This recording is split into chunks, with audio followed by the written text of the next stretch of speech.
សួស្តីបងប្អូនអ្នកគ្នាសម្រាប់បងប្អូនដែលគាត់ចង់ផ្លាស់ប្ដូរឈ្មោះ account Facebook របស់យើងបងប្អូនអាចទស្សនាវីដេអូនេះជាមួយខ្ញុំបានបងប្អូនគ្រាន់តែចុចចូលនៅក្នុងកម្មវិធី Facebook មួយណាដែលបងប្អូនចង់ផ្លាស់ប្ដូរបាទឥឡូវចុចចូល Facebook មួយនេះបន្ទាប់មកវាលោតមកផ្ទាំងបែបនេះហើយបងប្អូនចុចចូលកន្លែងបាទត្រេកន្លែងរូប profile របស់យើងខាងលើនេះបងប្អូនណាហ្នឹងហើយបងប្អូនចុចចូលទីនេះមកពេលលោតមកផ្ទាំងបែបនេះបងប្អូនចុចចូលកន្លែងត្រេកន្លែងនេះបាទចុចចូលកន្លែងហ្នឹងមកដោយសារឥឡូវនេះខាងក្រុមហ៊ុន Facebook គេបានអាប់ដេតទម្រង់ថ្មីអញ្ចឹងវាលោតមកចេញជាលក្ខណៈបែបនេះតែម្ដងបងប្អូនណាហ្នឹងហើយបងប្អូនអូសគ្រូឡើងលើមកបងប្អូនចុចចូលពាក្យថា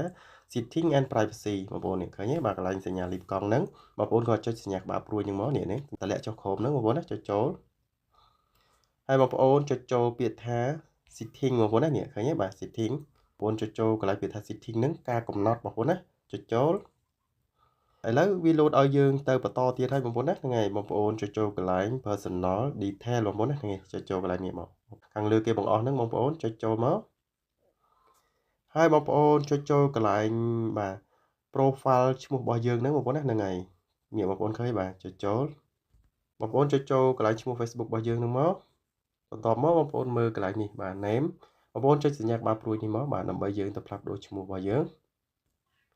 បាទនេះហើយបងប្អូនណាហ្នឹងហើយអញ្ចឹងយើងអាចផ្លាស់ប្ដូរឈ្មោះរបស់យើងបានហើយបងប្អូនគ្រាន់តែចុចដូរកន្លែងនេះបងប្អូនណាហ្នឹងហើយហើយខ្ញុំដាក់ឈ្មោះថ្មី Lily ខាងក្រោមនេះបងប្អូនបាទបំពេញមកឥឡូវខ្ញុំដាក់ថាសាខ្ញុំដាក់ប៉ុណ្ណឹងបងប្អូនណាហ្នឹងហើយពេលដែលយើងបានផ្លាស់ប្ដូរឈ្មោះថ្មីរួចរាល់ហើយបងប្អូនចុចតម្លាក់កន្លែងនេះបាទចុចកន្លែងសញ្ញាក្បាលព្រួយហ្នឹងដូចសញ្ញាធំតូចបងប្អូនណាបងប្អូនចុចមកបងប្អូននេះចុចចូលកន្លែងពាក្យថា Renew Change បងប្អូនណាចុចចូលទីនេះមកបាទអញ្ចឹងវាលោតឲ្យយើងបងប្អូនឃើញបាទវាមាន Lily សាអញ្ចឹងទៅឬក៏សា Lily អញ្ចឹងណាបងប្អូនបើសិនជាបងប្អូនឆ្លាញ់យកថាសា Lily អញ្ចឹងបងប្អូនយកកន្លែងនេះហ្នឹងហើយសា Lily ឬក៏ Lily សាអញ្ចឹងបងប្អូនឆ្លាញ់ឈ្មោះមួយណាបងប្អូនបាទចុច select យកមកបងប្អូនណាហ្នឹងហើយអញ្ចឹងខ្ញុំដាក់ថា Lily សាហ្នឹងហើយចុច select កន្លែងនេះតមកបងប្អូនចុចពាក្យថា save change ទៅគឺយើងអាចផ្លាស់ប្ដូរបានតែម្ដងបងប្អូនណាហ្នឹងហើយចុចចូល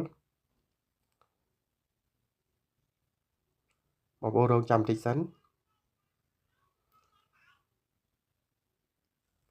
បាទបងប្អូនរងចាំឥ